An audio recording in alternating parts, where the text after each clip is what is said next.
Before we start, please make sure to like this video and hit this subscribe button so you never miss a story like this. And also comments where you are watching from, how many sons and daughters you have. Thanks. My name is Rachel Carter. I'm from Portland, Oregon, and if there's one thing life has taught me, it's this: sometimes the people you love most will fight hardest to tear down the very thing you built. And on the night before my biggest achievement, I learned that lesson in the most brutal way possible. You see, betrayal doesn't always come from enemies. Sometimes it walks into your kitchen wearing the wedding ring you bought together, smiling like nothing's wrong, while stabbing your trust right in the heart. If you've ever been blindsided by your own family, keep listening, because you're not alone. You're not serious, Rachel. You can't actually expect the kids to sit through 3 hours of names being read when they could be at Mark's barbecue. Nathan's voice was already raised, his arms flailing as he stood by the kitchen island. His phone was buzzing on the counter, lighting up every few seconds with messages from his brother, the same brother who had chosen this exact weekend, my graduation weekend, to throw a massive party. My hands gripped the edge of the counter so hard my knuckles went white. I'm not asking them to watch just any ceremony, Nathan. This is my graduation. Do you have any idea what it took for me to get here? 5 years of night classes. 5 years of working 60-hour weeks and missing birthdays, school plays, soccer games. My voice cracked, but I forced it steady. All so we could have a better life.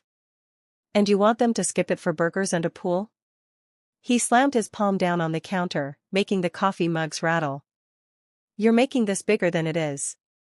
It's just a piece of paper. You already have a degree. The kids are bored out of their minds whenever you talk about your school stuff. Why torture them? Let them have fun for once. Something inside me snapped. Fun? That's your argument? That our children should learn to pick fun over family? That it's okay to skip out on supporting someone if something more entertaining comes along? God, Nathan, what happened to you? My voice was shaking now, not with fear but with the kind of anger that burns low and steady, the kind that's been simmering for years. You don't get it, he shot back, his tone dripping with condescension. They're just kids. They don't care about fancy degrees. They care about swimming with their cousins and eating hot dogs. They care about making memories. And honestly? They see you with your books and laptop more than they see you at the dinner table. So forgive me if I think a barbecue is better for them than watching you walk across some stage. I stared at him, feeling the sting of every word. Not because they were true, but because he said them so easily, like my years of sacrifice were just annoying to him. I took a step closer, lowering my voice so he'd hear every word. The point, Nathan, is that we show up for each other. Even when it's boring. Even when it's boring. Even when it's inconvenient. That's what family is. And tomorrow, if you take them to that barbecue instead of standing beside me, then you're telling me, and them, that I am not worth showing up for. People think betrayal is one big moment. A dramatic affair. A stolen bank account. But sometimes, it's just the choice not to show up when you're needed most. And that cuts even deeper, because you don't see it coming until it's already too late. If you've ever been in that position, the one where you realize someone you love has decided you're not a priority, drop a comment and tell me where you're listening from. I promise, you're not the only one. Hit that like button so more people can hear this, because sometimes the quietest betrayals are the loudest in our hearts. Nathan's words hung in the air like smoke, bitter and suffocating. I could feel the pulse in my temples, each beat reminding me that tomorrow, the day I had been dreaming about for half a decade, was already tainted. I didn't say anything else to him.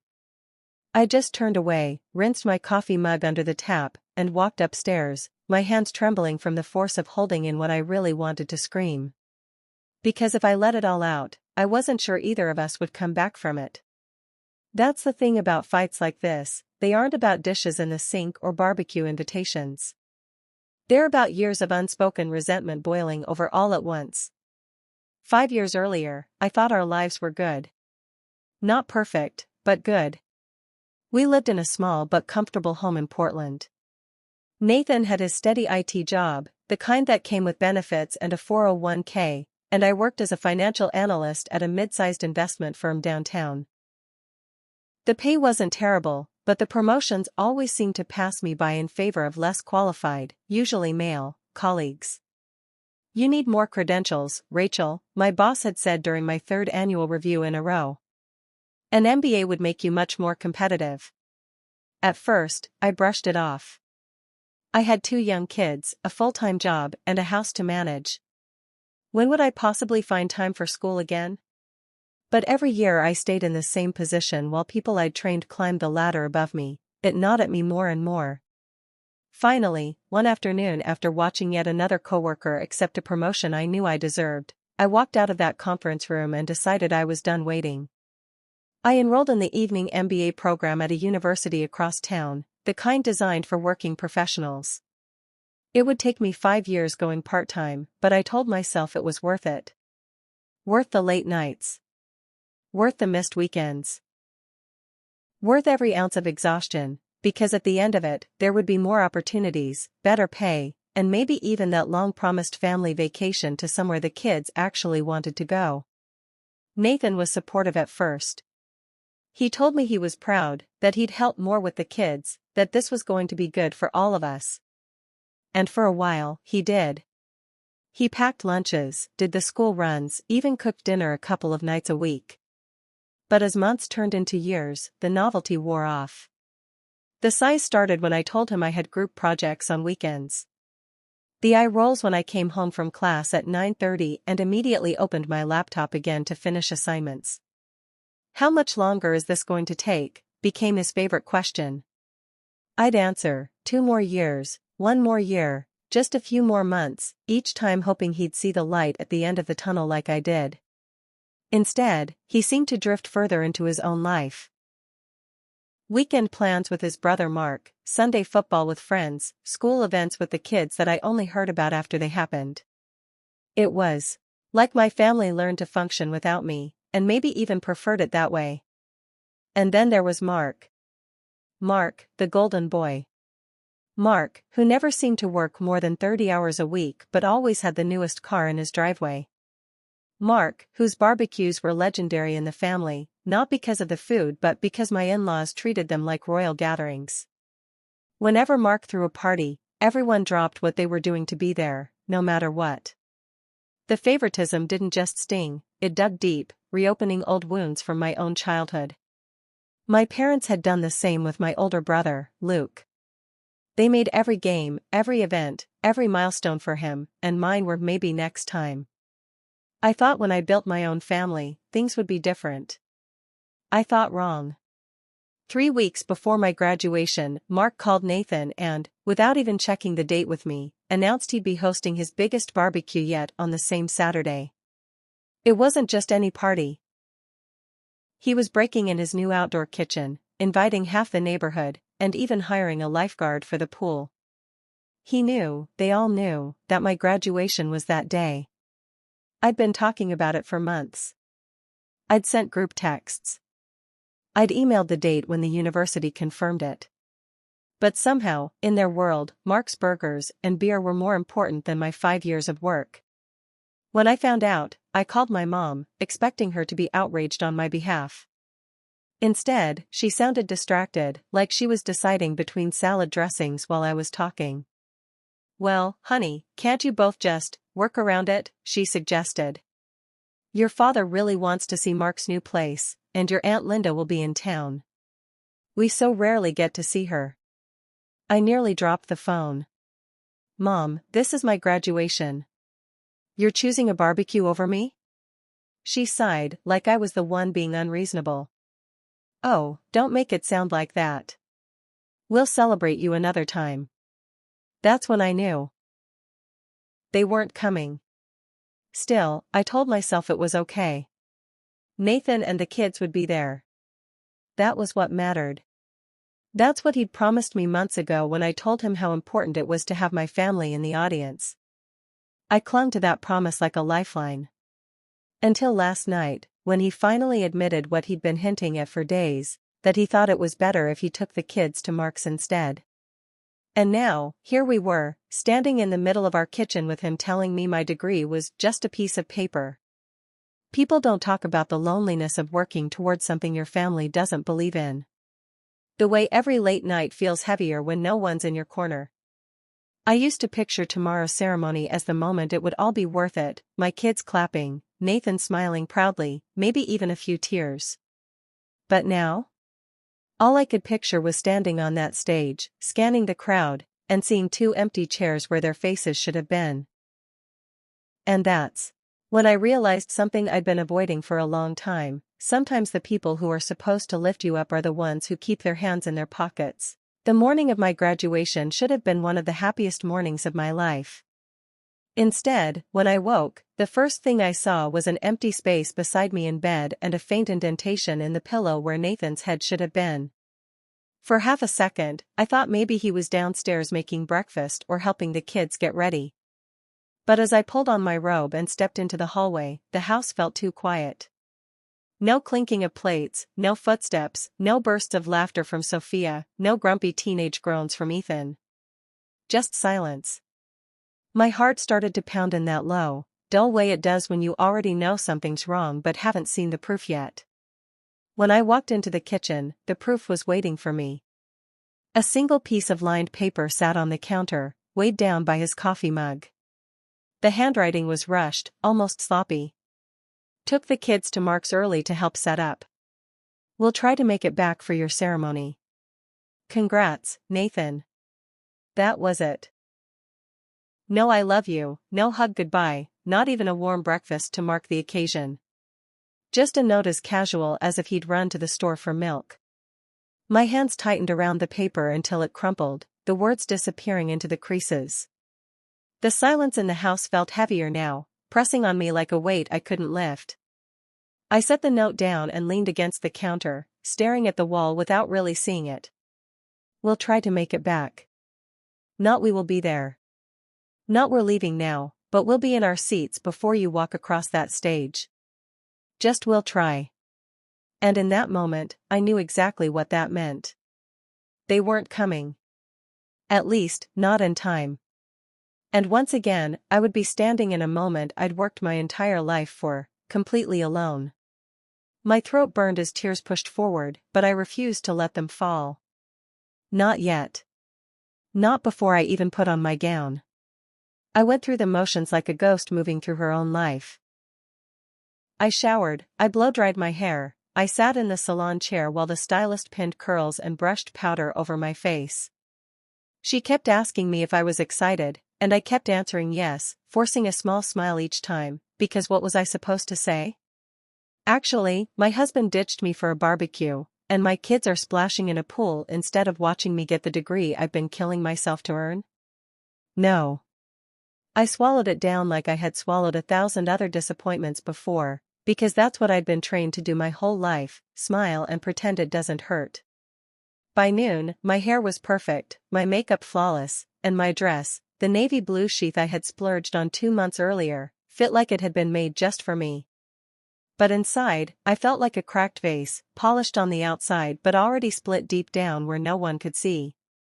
I drove myself to campus, parked in the crowded lot, and walked toward the auditorium with my cap and gown in hand. Every other graduate I passed seemed to be surrounded by family, parents hugging them, partners taking pictures, kids holding flowers. I kept my head high, but every smiling face felt like a spotlight on what I didn't have. Inside the staging area, we lined up alphabetically. A girl in front of me was on FaceTime with her grandparents, showing them the decorations. Another behind me was laughing as her boyfriend adjusted her cap for the 3rd time. I pulled out my phone, checking for any message from Nathan. Nothing. No on our way, no traffic is bad but we're coming. Just silence. I wanted so badly to believe that maybe, just maybe, I'd look out into the crowd and see them slip into their seats at the last moment. But the logical part of me, the part that had learned over years of being put second to someone else's convenience, knew better. The ceremony began. Music swelled, applause erupted, and we filed into the hall. I scanned the section where my 6 tickets worth of seats had been reserved, but they were empty. Not even a jacket or a program to suggest someone had claimed them. Just 6 blue chairs in a row, like a private little shrine to all the people who couldn't be bothered to show up. My chest tightened, and I forced my gaze forward. The announcer began calling names, each followed by cheers and clapping from the crowd. I smiled for the cameras as I crossed the stage, shook hands, and accepted my diploma. On the outside, I looked like every other proud graduate. On the inside, I felt hollow. When I stepped off the stage, I glanced one more time toward the audience. The seats were still empty. I wanted to run out of the building, to just drive away and pretend this day never happened. But I stayed until the end, applauding for people I didn't know, because at least someone should be celebrated today. As we tossed our caps into the air, the sound of laughter and joy filled the room, but none of it came from me. My moment had passed, and the people I wanted to share it with most weren't there to see it. The crowd outside the auditorium was a blur of bright dresses, polished shoes, and wide grins. Everywhere I looked, families were taking photos, graduates holding bouquets, little kids perched on shoulders, parents wiping away proud tears. I walked through it all like I was moving underwater, the sound of laughter and congratulations muffled by the pounding in my ears. My phone felt like a stone in my hand.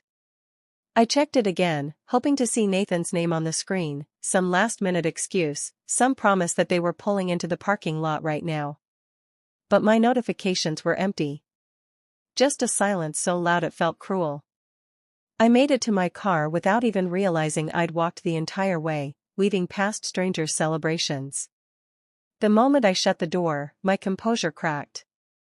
The first sob hit so hard it doubled me over, my hands gripping the steering wheel until my knuckles turned white. This was supposed to be our day. My kids cheering in the stands, Nathan smiling proudly, maybe even telling me he finally saw how much all those late nights studying had been worth.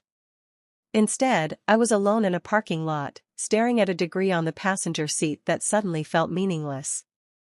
I pressed my forehead to the steering wheel and let the tears fall, each one burning like it was carving the truth deeper into me. They didn't care enough to show up. By the time I pulled into our driveway, the sun was already dipping low, painting the sky in streaks of gold and pink. From the street, I could hear the thumping bass of music, the clang of tongs on a grill, and the easy laughter of people who had no idea, or no interest, in what I'd been doing all day. Nathan's truck was parked in front, along with a row of other cars. My stomach turned as I realized the Mark's BBQ wasn't just some quick favor. This was a full-blown party. And while I was shaking strangers' hands and walking across a stage by myself, my family had been here, eating, drinking, and laughing without me. I didn't even bother changing out of my gown. I walked straight through the front door, the sound of conversation halting for just a second as people noticed me. Nathan was in the kitchen, flipping burgers like nothing was wrong, like he hadn't just gutted me on one of the most important days of my life. "Oh, hey," he said casually, as if I'd just come back from a quick trip to the store. "How was it?" His tone, that breezy, distracted tone, was the match to the gasoline already soaking my insides. I stepped closer, my voice low but trembling. "How was it?" "Nathan, the seats I reserved for you and the kids were empty. Completely empty. You missed my graduation for this?" For a second, he didn't even look at me. He just pressed a slice of cheese onto a patty, his movements slow and unbothered. "Babe, I told you in the note. We were helping Mark. Time got away from us. It's not a big deal." Not a big deal. The words hit me like a slap. My chest tightened as heat rose in my face, and before I could stop myself, my voice cut through the hum of the party. Not a big deal? I have worked for years for that degree. Do you have any idea what it felt like to walk across that stage and see nobody in the seats I saved for my family? The room went quiet, all eyes flicking between us like we were the evening entertainment. Nathan finally looked at me then, his jaw tightening. "You're making a scene," he muttered under his breath, as if my humiliation was less about what he'd done and more about me daring to call him out. I glanced around at the half-empty beer bottles, the paper plates piled high with food, the kids running in and out of the backyard without a care in the world, and it hit me all at once. This wasn't just about today. This was about every time he'd put me last, every time my victories were met with indifference, every time I'd convinced myself it didn't matter because maybe next time he'd do better. But next time never came. Nathan's eyes narrowed, but instead of an apology, he reached for another burger bun. That tiny, dismissive movement was enough to snap whatever restraint I had left. You knew what today meant to me, I said, my voice shaking but loud enough for the entire room to hear. You promised me, Nathan. You looked me in the eye last week and said you'd be there with the kids, cheering me on. And instead I walked onto that stage and saw nothing but strangers in those seats. My hands were trembling now, but it wasn't from weakness, it was from finally letting the truth out, after years of swallowing it back. His laugh was short and sharp, the kind people use when they're trying to humiliate you into silence. Rachel, you're overreacting. It's just a piece of paper. You act like you cured cancer or something. A murmur went through the crowd, some people shifting uncomfortably, others smirking like they'd just been given front row seats to the drama. The heat in my chest surged into my throat, and I took a step closer, staring straight into his eyes. That piece of paper means I can give our kids a better life. That piece of paper means I didn't waste the last 4 years of my life working double shifts, studying until 3 a.m, and still showing up for this family. But you wouldn't know what that feels like, would you? Because you've never had to fight for anything. He smirked, and that smug expression made my stomach turn. Oh, here we go, he said, raising his voice for the room. Saint Rachel, the martyr. Always playing the victim. Maybe if you weren't so obsessed with proving something to everybody, you'd have more time for your family. The words hit like a slap, and for a moment, the air felt sucked out of the room. I could see people frozen in place, holding drinks midair, waiting to see what I'd do next. My pulse pounded in my ears, but I refused to let him twist this around. I wasn't going to shrink. Not this time. You want to talk about family? I said, my voice cracking under the weight of the anger and hurt. Family shows up for each other. Family sacrifices. I've been doing that for years while you, what? Stand around flipping burgers for your friends? You didn't miss my graduation because you were helping Mark, you missed it because you didn't care enough to be there. And the worst part? You made our kids think it was okay not to care, too. His face reddened, the easy arrogance replaced with something sharper, meaner. He opened his mouth, but I kept going, the dam fully broken now. All those nights I stayed up studying after working a full shift, I did that so we could have a better future. I did that so our kids could be proud of me. I didn't need a standing ovation, Nathan. I just needed to see your face in that crowd, to know you believed in me even half as much as I believed in us. But instead, I got empty seats and excuses. My voice cracked again, but this time I didn't hide it. I wanted every single person in that room to hear what he'd done. I wanted them to feel the weight of it the way I had all day. The silence after I finished was thick, uncomfortable. People looked away, avoiding my eyes, suddenly fascinated by their cups and their phones.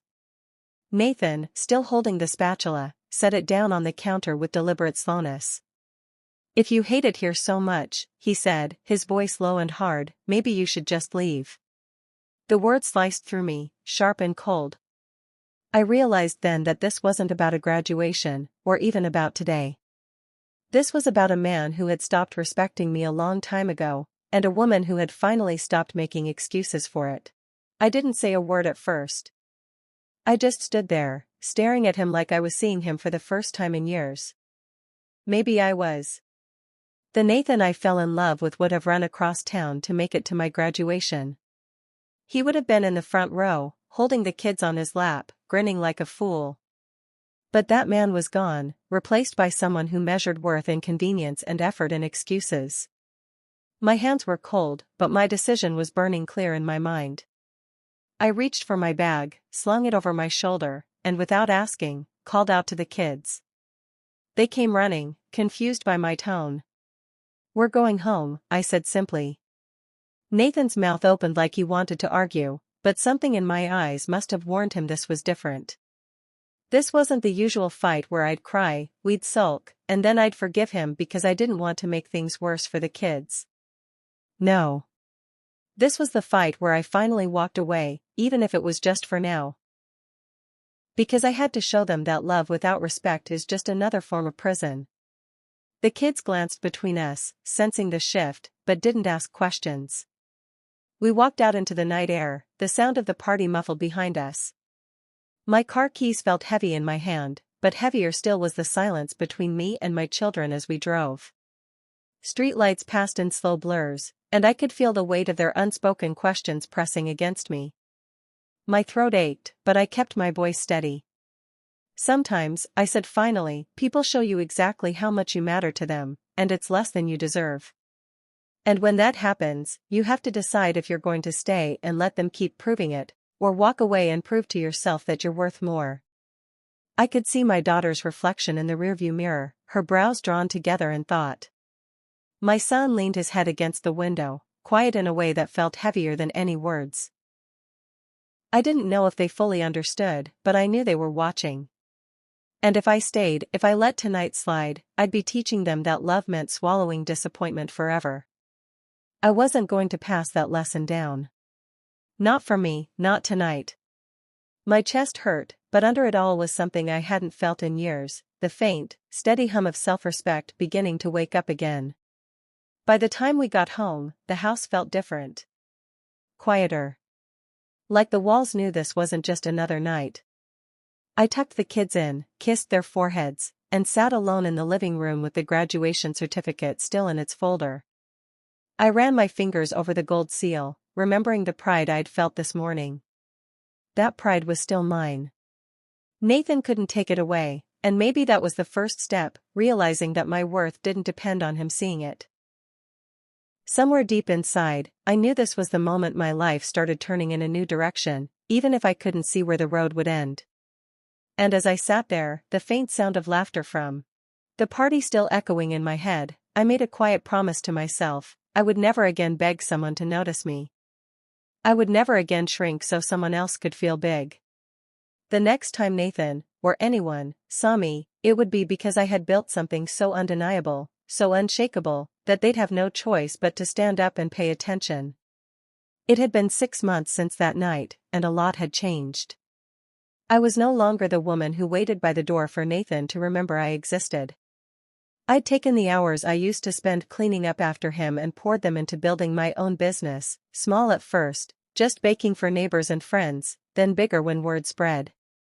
By month 3, I had orders coming in faster than I could handle. I hired help. I started making real money. And with every dollar I earned on my own terms, I felt a little less like the woman he had left behind. I felt free. I hadn't seen Nathan much since then, except for quick drop-offs with the kids. He looked thinner, more tired, like maybe life wasn't quite the party he thought it would be. I didn't ask questions. I didn't care enough to. But then, out of nowhere, he called me, voice all sugar and apologies. Said he'd been thinking a lot, that he missed the family, and that maybe we could start over. I let him talk, let him think his words were landing. What he didn't know was that I'd been invited to cater an exclusive corporate gala, the same event where his company was making a major pitch. And yes, I was in charge of serving the CEO's table.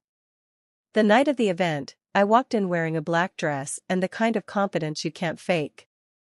The room was full of suits and glittering lights, and at the center table, there he was, Nathan, laughing with his boss like the king of the world. But when he saw me walk in, carrying a tray of my signature desserts, his laughter froze. His boss's wife recognized me instantly from the tasting session and smiled warmly, praising my work loud enough for half the table to hear.